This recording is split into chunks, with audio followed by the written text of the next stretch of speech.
So, yeah, we got a little bit of work to do, and I'm actually stuck. I can't move because our boat, our boat is glitched out. Thank you, Minecraft 1.14, but, what's going on, guys? It is Cauldron, and welcome back to some more Minecraft here on the Solo series. And ladies and gentlemen, we are back over here at our Nether area where we were working on getting some tunnels in the last episode. And I'm going to go ahead and run you guys through everything that we did in the last episode, as well as some of the off-camera work that I did in between episodes. So first and foremost, behind us here, you can see we got ourselves a nice, beautiful looking foyer that connects up from our nether portals that are in our nether hub to our nether tunnels that are over here. So if we walk through this portal, you'll see we are in our nether hub, the beautiful thing that we made back in episode 50 that you guys can go and check out if you would like to. But if we walk through the nether portal here on the other side, this goes into our foyer, which goes into some of our nether tunnel systems. Now, these nether tunnels, I decided for some of the walking paths to keep it very decorative. I wanted to keep in the magenta glass throughout this area in order to keep that sorcerer feel that we have going on in the nether hub, where the sorcerer is using this crystal, this pink crystal, as kind of a power source, and this power source is kind of going uncontrollably everywhere inside the nether. So this area is looking really, really cool. I absolutely love it.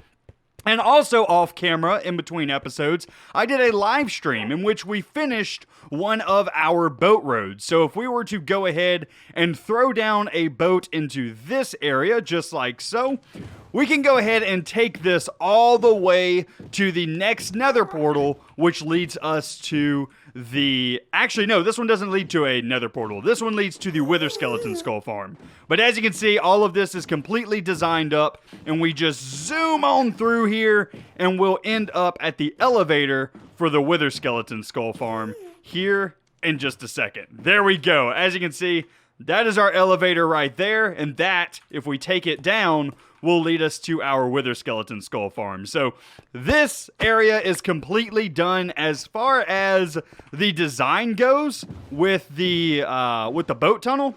But I still have some in-between parts to do. I still have to continue the pathway that we have connecting to the foyer. So let me get back over here real quick and I'll show you guys what I'm talking about. So we have that area that's by the elevator that needs to be prettied up. And then we have this area where all of our shulker boxes and barrels are right here. We have this area that needs to be prettied up. And then we also have the paths that connect from here to those other two nether portals to pretty up as well. So, yeah, we got a little bit of work to do. And I'm actually stuck. I can't move because our boat, our boat is glitched out. Thank you, Minecraft 1.14, but, yeah, we have a good amount of work here to do, and I'll probably be working on this a little bit later on in another video, or maybe just on a live stream, and I'll cover it with you guys, but this is not something that I want to do in today's episode. I actually want to go into the overworld to work on some things, but I'm gonna have to relog first, because I'm stuck in a daggum boat. I'll bring you guys back in just a second. So here we are, ladies and gents, back here in the overworld at our Nightmare Before Christmas build that we have been working on, and I don't know if you guys have recognized what I'm trying to do in order to keep the series a little bit more fresh. So some of you guys may have noticed that I am working on the Nightmare Before Christmas world every other episode. So what I've been doing is I plan out some type of build in order to go into this area, and then the next episode we go and do something else, something a little bit more fun. Maybe we'll work on the nether tunnels, maybe we'll work on a farm, something different than just this build style, because this build style, I have to say, is something of an acquired taste. I really enjoy the Nightmare Before Christmas style because it's really challenging me as a builder. Like, I guess let me put it this way. Building in a medieval style in Minecraft, it's pretty easy. But building in a very oddly shaped area, something that is not even, something that is not symmetrical, and something that is not really structurally sound in any way is very difficult, and that's why making this Nightmare Before Christmas build is very fun. However, the downside of this is because it's all using pretty much the same textures, these very stony gray textures, it's not the most eye-popping thing to build. So I've been trying to break this up. I still really want to build this area, but I know that some of you guys, maybe, you're not as excited about this build as I am, so I'm trying to space things out. The next episode will likely be something like a wool farm or something like that I need to get done. And this episode, we're going to be working on 2 more buildings that is going to go into this area. So I'm trying to make these videos as fun as possible with the Nightmare Before Christmas builds, because I'm trying to add in my own little bits of flair, like we did with the with the vampire house that we have here. Whenever we did the interior of this house, I thought that it was really interesting to add in just pops of color here in the kitchen, have in this little blood cellar and things like that. I'm trying to make some things that are a little bit more interesting that aren't particularly in the Nightmare Before Christmas world, but things that I think are cool that we could add in. Something that isn't specifically stated in Nightmare Before Christmas, but something that kind of adds to this area. So I'm trying to make things as interesting as possible whenever doing these videos, and I'm hoping that you guys are enjoying them. That's kind of all I can hope for here. I know that we're dealing with a lot of grays whenever we're building, but yeah, that's kind of the set that we chose to do. Anyway, let's go ahead and let's talk about this area. Some things that have changed around here.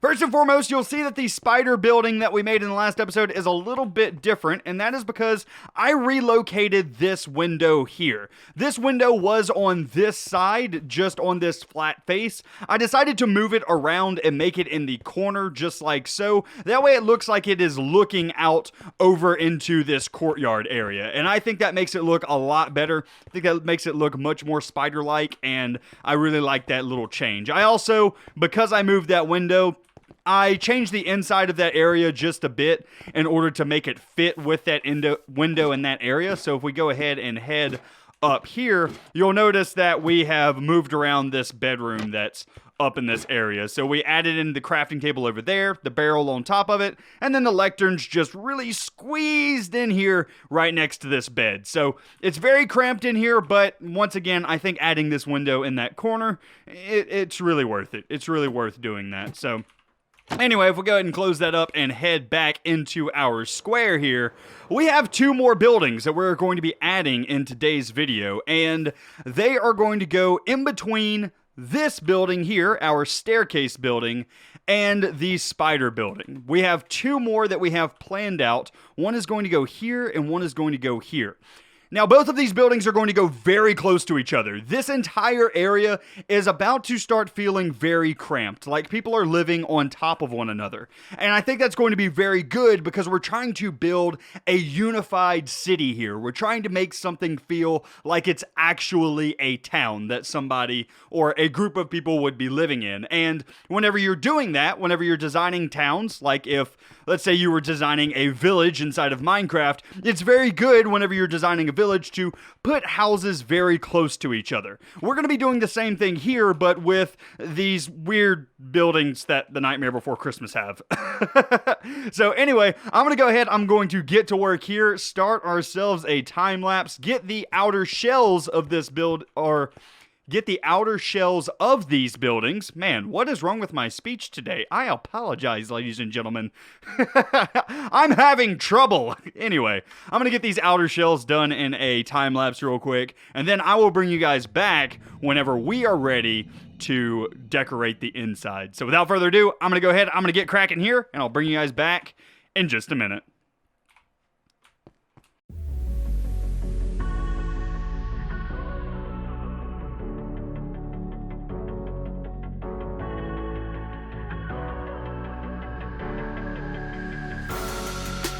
Better off as strangers.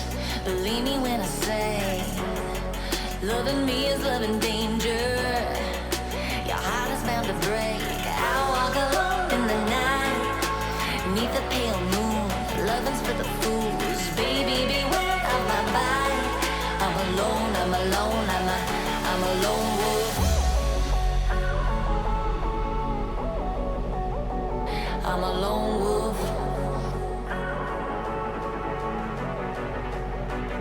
I'm a lone wolf. I'm a lone wolf. I'm a lone wolf. I'm a lone wolf. I'm a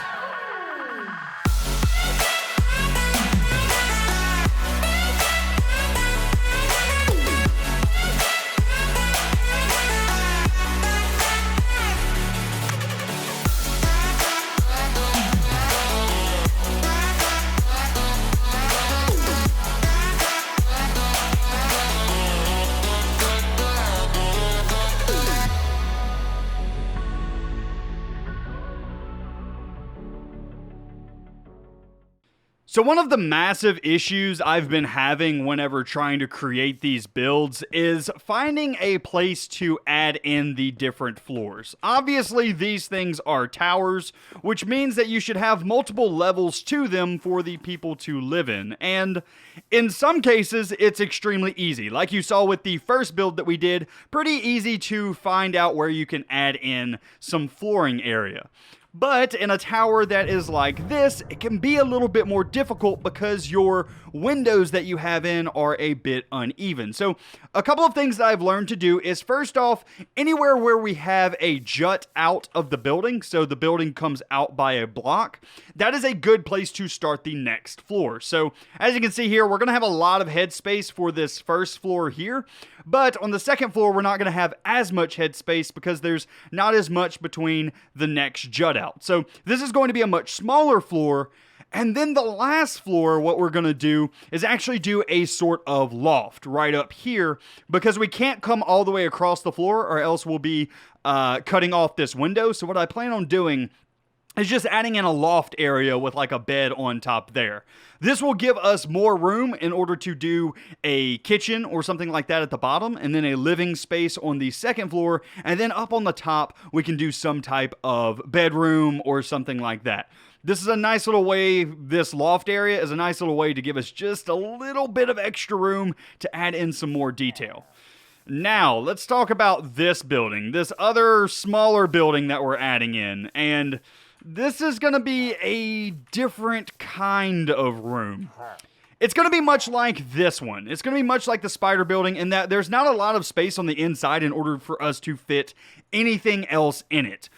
As you can tell, just to get into the building, we're going to have a ladder or something like that because we have a 1x1 area in order to get in. So we're going to go up this scaffolding like this, and then we get to our first floor. And as you can tell, this is all of the room that we have to work with. It is not much at all. We have a 3x4 area in order to fit in a living space for one of these members of Halloween Town. So not a ton of room, but we can still make it work. We can make this like a very small apartment like what we did with the spider building here. So not every building has to be the same. The interiors can be different. Not every building needs a kitchen, a living room, and a bedroom. But every single building has to have a bedroom because if it doesn't have a bed, it's not a home, you know? So anyway, all of these bedrooms and all of these buildings are going to be slightly different, especially since not every building is going to be able to have as many floors in it. But I just wanted to share a couple of tips on how I'm trying to fit in as much into these rooms as possible. But, you know, maybe you guys can come up with some better ideas if you're doing some oddly shaped buildings in your world for yourself. I have to tell you, this has been quite the challenge to get some of these buildings actually sketched out in a creative world and have myself confident enough to bring them over here into this world, to be honest with you. It's very hard to get these things just right to where they look decent. So I need to add in some more windows right there, it looks like. And then I also need to add in the iron bars onto that building over there. Now, these windows we're going to be cutting off because, as you can see, there's no floor behind there. It's too tight for us to fit a floor in. So, yeah, that kind of looks bad, but there's not a whole lot that I can do with that area. So I'm going to go ahead, I'm going to work on constructing all of the floors, and then I'll probably work on the interiors, but I'll probably bring you guys back before then, just to show you guys the amount of space that we have to work with. So I'm going to go ahead, I'm going to get to work here, and I will bring you guys back in just a minute. Alrighty, ladies and gents, we are back, and I now have the insides of these buildings completely done. I'm going to go ahead and show them to you, but before we get inside and take a look at them, I just want to let you guys know that this building was kind of a problem. Just like the spider building that we did here, because the interior is so small, it's very hard to add in any deep level of detail. So let's go ahead and head inside. As you can see, we have a door in here that leads into our 1x1 area where we got a ladder. If we go ahead and head up, as you can see, we have an interior here, but it is very small and very crammed inside of here. But luckily, we won't be in here very often, so if at all, to be honest with you, but this will do for an interior. So first and foremost, we have a bed that looks out over the courtyard, so this person can fall asleep while looking at all of the festivities that go on around Christmas and Halloween time. So that is awesome. Then we have a nice little potted plant in here to add a bit of color. We have ourselves a desk with a lamp on it to light up this area. We have some barrels for some storage up in this unused space. And then we also have a crafting table for this person to use. Overall, not too bad of an area. I think that with the limited space that we have, I think that this turned out looking pretty decent. I'm not the best at interiors, so I'm not going to claim to be, but overall, I think that is okay. It's decent. Now, if we move on to the bigger building, this one, I decided to make a couple of changes to it. First and foremost, as you can see out of the back of the building, we have added in a little bit of a cave-like structure to the doorway. And the reason for this is in the last episode, or I guess a few episodes ago, remember we wanted to connect this cave up to this building because we have our vampire that lives in this other house right here, and we set up the lore that this vampire, whenever he is done drinking his blood, done feeding, he may want to go and visit his neighbors and check out what his neighborly friends are up to. So he may use this cave to get around during the day because he can't be in the sunlight. So what he can do is come right up here, stay underneath these blocks, and then head right into his friend's house very, very carefully. But anyway, that's why we have this little cave structure here, kind of as an overhang, so that our vampire friend in the lore of this area can actually get into this house.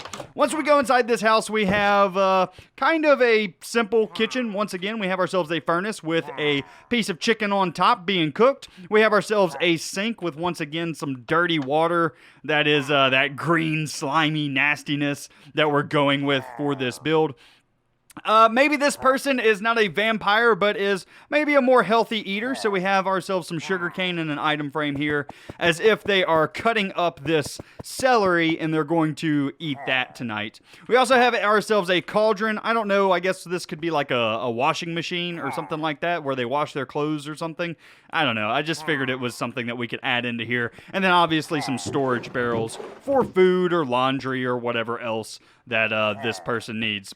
We have ourselves a wandering trader head on the on the shelf up here. Maybe they had a old enemy that they didn't really like all that much, and they kept themselves a trophy. I don't know. I really don't know, but this is a bit creepy. And then also we have ourselves a lantern up here just to light this area up. I think that this room came out pretty good. Let's go ahead and head up top here. And we have ourselves a nice little living area. Got ourselves some books to read. Got ourselves a nice little seating area to visit with company when they come over. Getting ourselves a little bit of light from these iron bars from outside. Got ourselves some storage in these barrels. A nice painting of some kung fu going on. And then obviously a crafting table for them to make anything that they need. And last but not least, up here in the loft, we have ourselves a bedroom. And it's got a nice little book place for them to add their books that they are reading at nighttime before bed.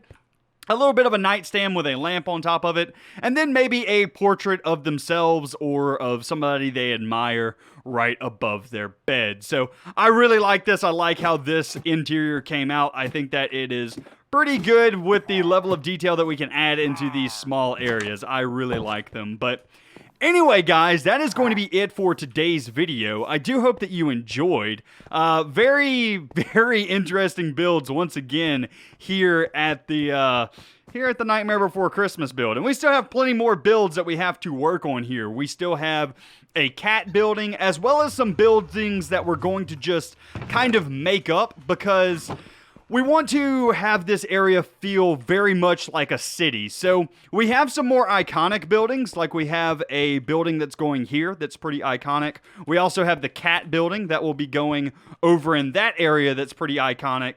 But then the rest of the area we're going to fill in with basically buildings that they're not really in the lore of the Nightmare Before Christmas, but we need to fill in this area and make it feel like an actual town. Like there's not just 7 buildings or whatever. We need to have more buildings than that. So we're going to make up some eventually as well. But anyway, guys, that is going to be it for today's episode. I do hope that you enjoyed. If you did, be sure to leave a like on the video, as well as if you're new around here, be sure to subscribe. But anyway, guys, that's going to be it for me today. I hope you enjoyed, and I will see you in the next one. You guys have a great day.